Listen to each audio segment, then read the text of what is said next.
Good afternoon, my students. Welcome to the third meetings of Translation Theory and Practice class. Our focus today will be about translation methods.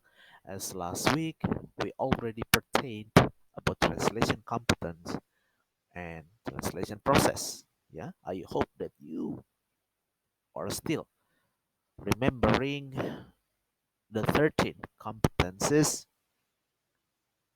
the translator hopefully can be achieved, and the translation process includes three phases. Now we enter into translation methods, atau yang dalam bahasa Indonesia disebut dengan metode penerjemahan. Nah, sebenarnya metode penerjemahan ini apa sih? As you see in the screen, that Molina and Albert states that translation method refers to the way of a particular translation process that is carried out in terms of the translator's objective. Berarti kita bisa menyimpulkan bahwa translation method atau metode penerjemahan itu adalah cara gitu ya, suatu teks diterjemahkan. Nah, berbicara mengenai cara, dari abad pertama Masehi gitu ya, sampai awal abad ke-19, ternyata para penerjemah itu membagi dua cara dalam menerjemahkan gitu ya. Yang pertama adalah cara yang terlalu setia, yang kedua adalah cara yang terlalu bebas. Oleh sebab itu, gitu ya. Mari kita lihat gitu ya. Let's see that Newmark in 1988 gitu ya, drew a V diagrams describing the types of translation methods. Yeah. He found that there are 8 translation methods. 4 emphasized to source language, and other 4 methods emphasize on target language. Jadi teman-teman, gitu ya, dari 8 itu akhirnya dibagi dua.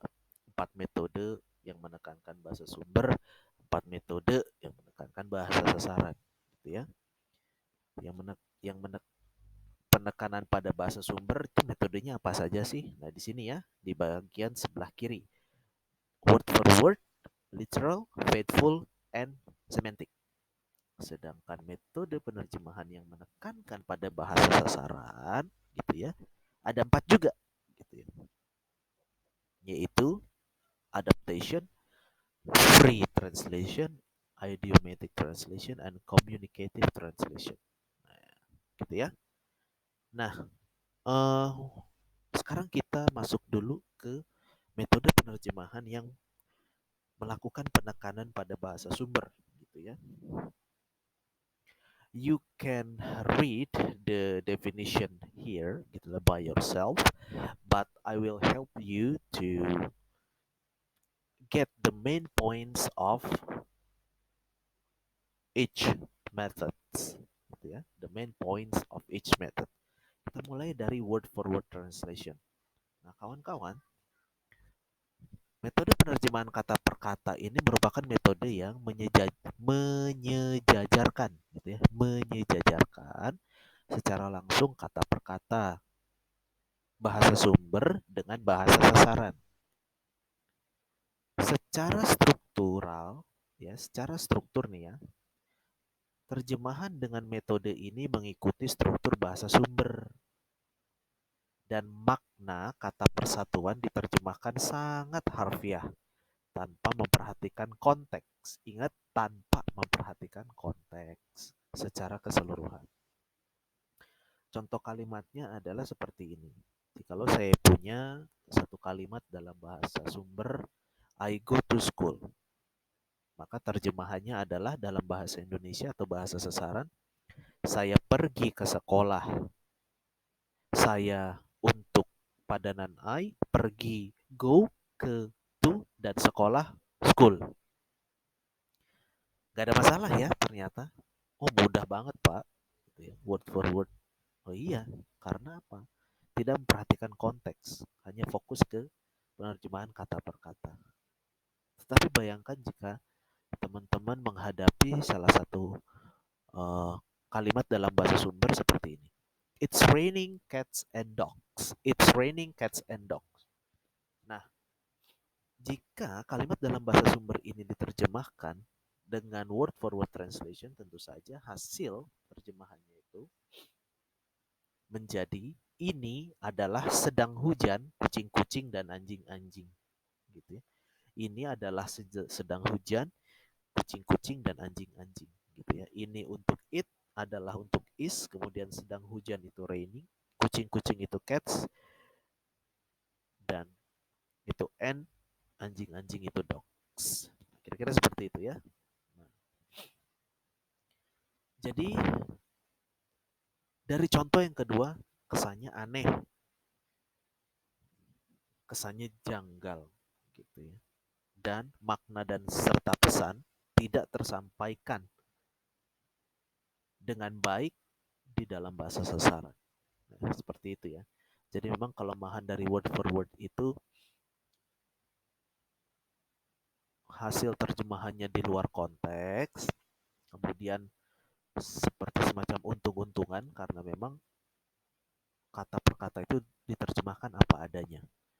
Ada yang hasilnya itu make sense, masuk akal, berterima, tapi ada juga yang janggal atau tidak berterima. Maknanya juga tidak tersampaikan dengan baik.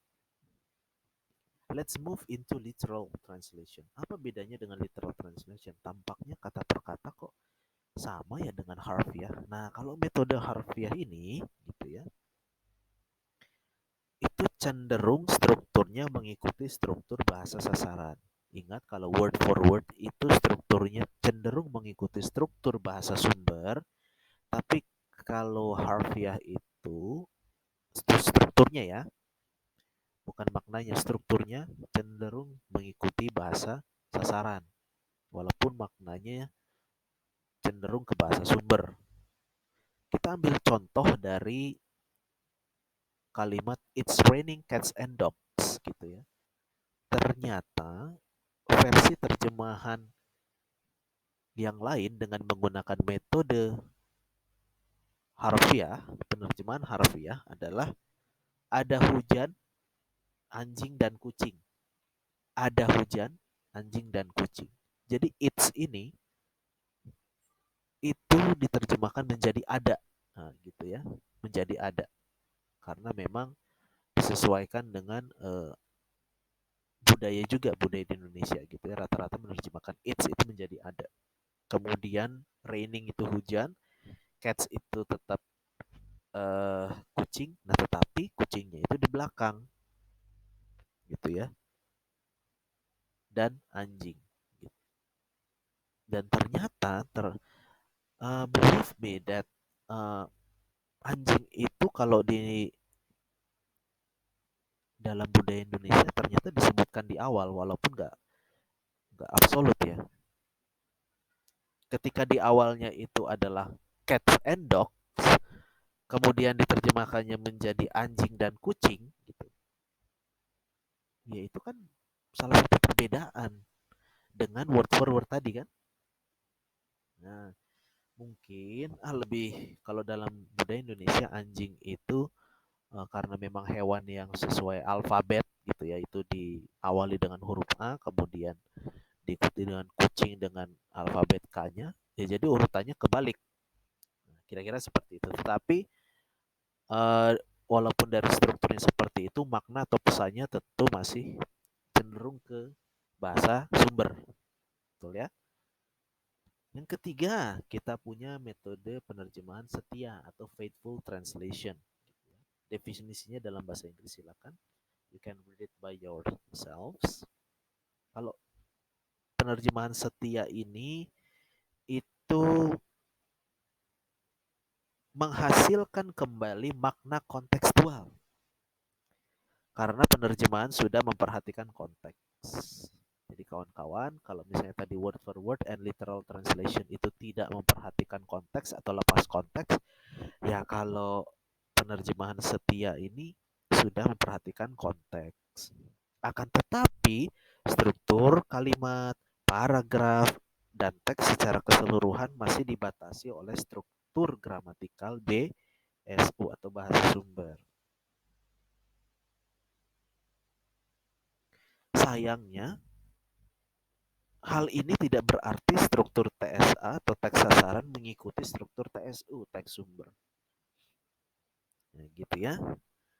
Nah, penerjemahan setia, gitu ya, faithful translation ini berfokus pada kelengkapan semua makna dan pesan dari bahasa sumber ke dalam bahasa sasaran. Jadi sudah maknanya itu sudah kontekstual. Dicari mungkin yang benar-benar mirip. Nah, kira-kira seperti itu ya. Supaya terjemahan yang kaku dan asing itu bisa dihindari. Gitu.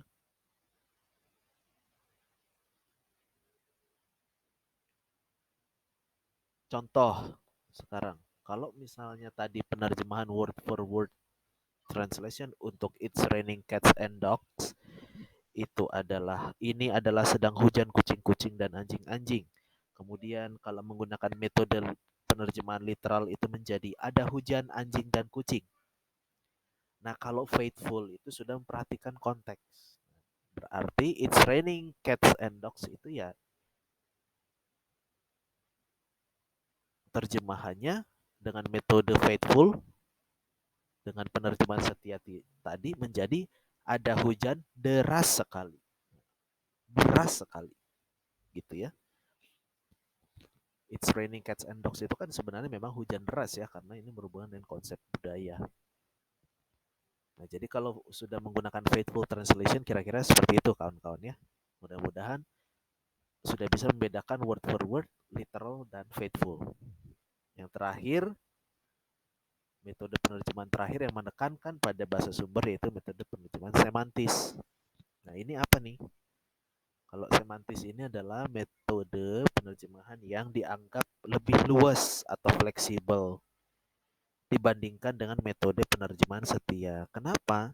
Ternyata struktur sudah mengikuti konvensi bahasa sasaran dengan baik dan benar. Secara makna dan pesan sudah memperhatikan konteks dan berterima di dalam bahasa sasaran. Gitu ya. Aduh, tipis-tipis kawan-kawan untuk bisa mengidentifikasi metode penerjemahan ini.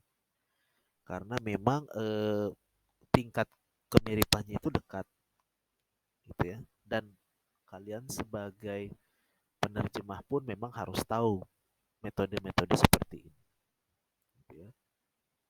Contoh, kita balik lagi ke kalimat It's raining cats and dogs. Perhatikan ya, kalau di dalam metode penerjemahan setia, tadi saya bilang It's raining cats and dogs itu ada hujan deras sekali sebagai penerjemah, sebagai terjemahannya. Ada hujan deras sekali. Tetapi kawan-kawan, kalau untuk semantis yang sudah benar-benar lebih pakemnya itu lebih kuat gitu ya, dengan syarat-syarat yang sudah saya jelaskan tadi, ternyata It's Raining Cats and Dogs itu bisa istilahnya dimantapkan lagi terjemahannya menjadi hujannya deras sekali. Nah, mudah-mudahan sudah bisa membedakan ya. Hanya dengan satu kalimat saja, It's Raining Cats and Dogs. Nah, teman-teman sudah bisa uh, tahu hasil terjemahan dengan menggunakan metode word for word, literal, faithful, dan semantik. Gitu ya. Semantis. Penerjemahan dengan menggunakan metode semantis lainnya, contohnya adalah kalimat imperatif keep off the grass gitu ya, yang artinya ya jauhi rumput ini gitu ya. Atau jangan merusak rumput ini. Kira-kira seperti itu ya. Kalau misalnya teman-teman pernah menemukan kalimat larangan seperti itu. Oke, kita sudah membedah 4 metode penerjemahan yang menekankan pada bahasa sumber. Sekarang kita ganti ke 4 metode penerjemahan yang menekankan pada bahasa sasaran atau teks sasaran. Yaitu ada adaptasi, ada free translation ya, penerjemahan bebas, kemudian ada idiomatic translation, idiomatis, dan ada communicative translation, komunikatif. Nah, teman-teman, eh kita coba bahas dari bawah dulu sekarang, dari communicative translation gitu ya. Kalau metode komunikatif ini lebih luas juga sih sebenarnya untuk menerjemahkan ungkapan bermuatan budaya dibandingkan metode semantis karena biasanya menghasilkan muatan budaya juga di teks sasaran.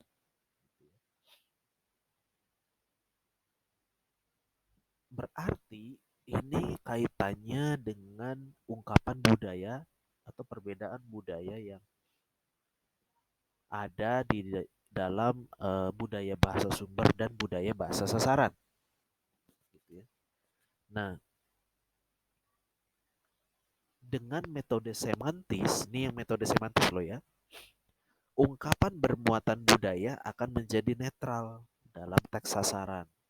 Gitu ya. Jadi ungkapan bermuatan budaya rata-rata menjadi netral kalau diungkapkan dengan menggunakan metode penerjemahan semantis. Tetapi kalau diungkapkan dengan metode penerjemahan komunikatif gitu ya, maka terjemahan nanti akan terasa lebih dekat dengan pembaca sasaran gitu ya. Nah, biasanya penerjemahan metode ini sering diterapkan dalam penerjemahan brosur, pengumuman, tulisan populer, dan sejenisnya. Sekarang fokus kita balik lagi ke tadi, keep off the grass, yang diterjemahkan dengan menggunakan metode semantis. Keep off, jauhi rumput, gitu ya, the grass, rumput ini. Nah, tetapi ketika teks bahasa sumber ini diterjemahkan dengan menggunakan metode komunikatif, maka kita bisa menemukan bahwa terjemahan yang cukup luasnya adalah dilarang menginjak rumput gitu ya. Keep off, yang tadinya jauhi jadi dilarang menginjak rumput gitu ya. Berarti eh, terjemahan dengan menggunakan metode komunikatif ini sudah eh, begitu dekat dan berterima dalam budaya pembaca sasaran. Nah, gitu ya. Nah, itu bedanya antara komunikatif dan semantis tadi. Kemudian kita naik, ada metode penerjemahan idiomatis, gitu ya. Tentu saja ini berhubungan dengan menerjemahkan ungkapan idiomatis, ya. Bahasa sumber menjadi ungkapan idiomatis juga dalam bahasa sasaran, gitu ya. Jadi metode penerjemahan idiomatis ini mengungkapkan menerjemahkan ungkapan idiomatis bahasa sumber menjadi ungkapan idiomatis juga dalam bahasa sasaran, gitu ya. Tentu saja lagi dan lagi sama seperti metode penerjemahan komunikatif, tujuan penerjemahan idiomatis adalah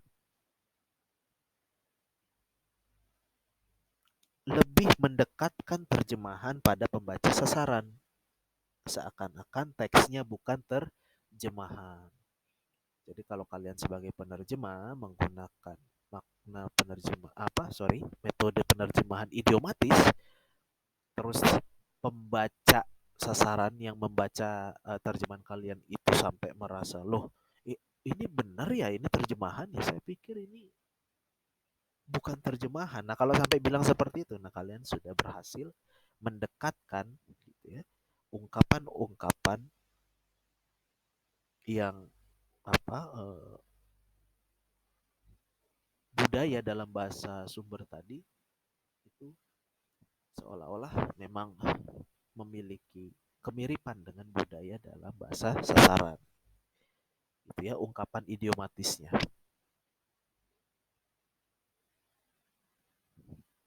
Kelemahannya apa? Kelemahannya adalah ruang lingkup metode ini gitu ya menjadi sempit karena hanya memfokuskan pada ungkapan-ungkapan yang dapat diterjemahkan menjadi ungkapan-ungkapan idiomatis. Gitu ya. Tentu saja kalian sudah langsung paham gitu ya jenis teks yang biasanya banyak menggunakan metode penerjemahan idiomatis adalah teks sastra gitu ya seperti puisi, drama, cerpen, novel dan sebagainya gitu ya. Contoh misalnya kita menerjemahkan killing two birds with one stone. Killing two birds with with one stone. Nah, ungkapan idiomatis ini dalam bahasa sasaran itu maknanya dekat dengan sekali mendayung dua tiga pulau terlampaui. Nah, kira-kira seperti itu ya.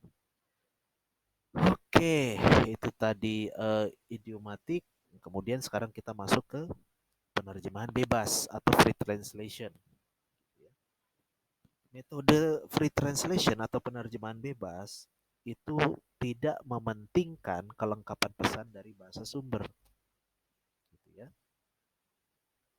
dan hanya memfokuskan pada bagian-bagian penting yang perlu disampaikan ke dalam bahasa sasaran dan sesuai dengan kepentingan pembaca sasaran, gitu ya. Cirinya apa? Ternyata metode penerjemahan bebas itu banyak menerapkan parafrasa, gitu ya. Jadi terjemahannya bisa dibuat lebih pendek atau lebih panjang dari teks sumber. Nah, kalau free translation ini teks yang cenderung menggunakan metode penerjemahan ini adalah teks jurnalistik dan juga teks-teks sejenisnya, gitu ya. Oke, dan yang terakhir kita masuk kepada metode penerjemahan adaptasi atau saduran, gitu ya. Nah, di dalam metode penerjemahan adaptasi atau saduran ini adalah metode penerjemahan yang dianggap paling bebas dan paling jauh dari teks sumber, ya. Dianggap paling bebas dan paling jauh dari teks sumber. Metode ini biasanya digunakan untuk menerjemahkan drama, puisi, transkrip film, transkrip sinetron ya mungkin ya. Hanya tema, karakter, atau jalan cerita yang dipertahankan dalam terjemahan atau saduran dengan metode ini. Hal-hal terkait isi teks seperti kalimat-kalimat, ujaran-ujaran, ataupun dialog, ataupun ungkapan-ungkapan, itu pasti akan berubah disesuaikan dengan budaya, bahasa, dan pembaca sasaran. Semua budaya sumber dikonversi ke budaya sasaran. Nah, itulah udah makanya ini disebut saduran udah paling bebas banget gitu ya. Nah, kalau misalnya kita ambil contoh tentu saja ada cerita Mahabharata gitu ya, cerita Mahabharata yang sempat tayang di salah satu stasiun TV nasional. Gitu ya. Katanya sih kalau Mahabharata itu versi India dan versi Jawanya itu berbeda gitu. Karena versi Jawanya itu sudah menyadur dari versi Indianya. Kira-kira seperti itu kalau Mahabharata ya.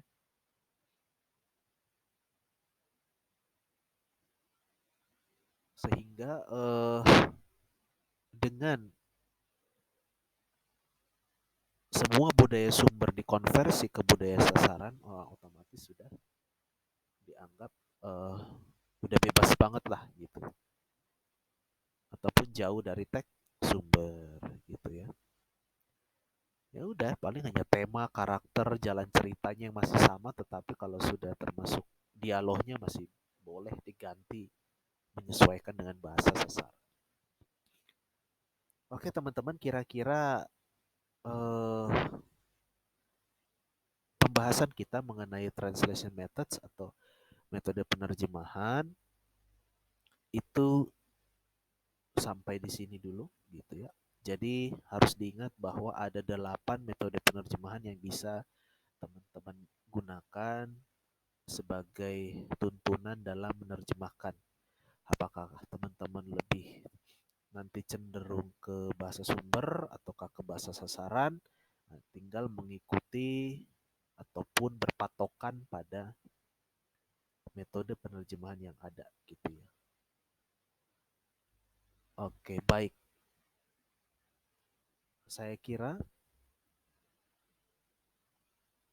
pembahasan mengenai metode penerjemahan siang hari ini cukup sekian.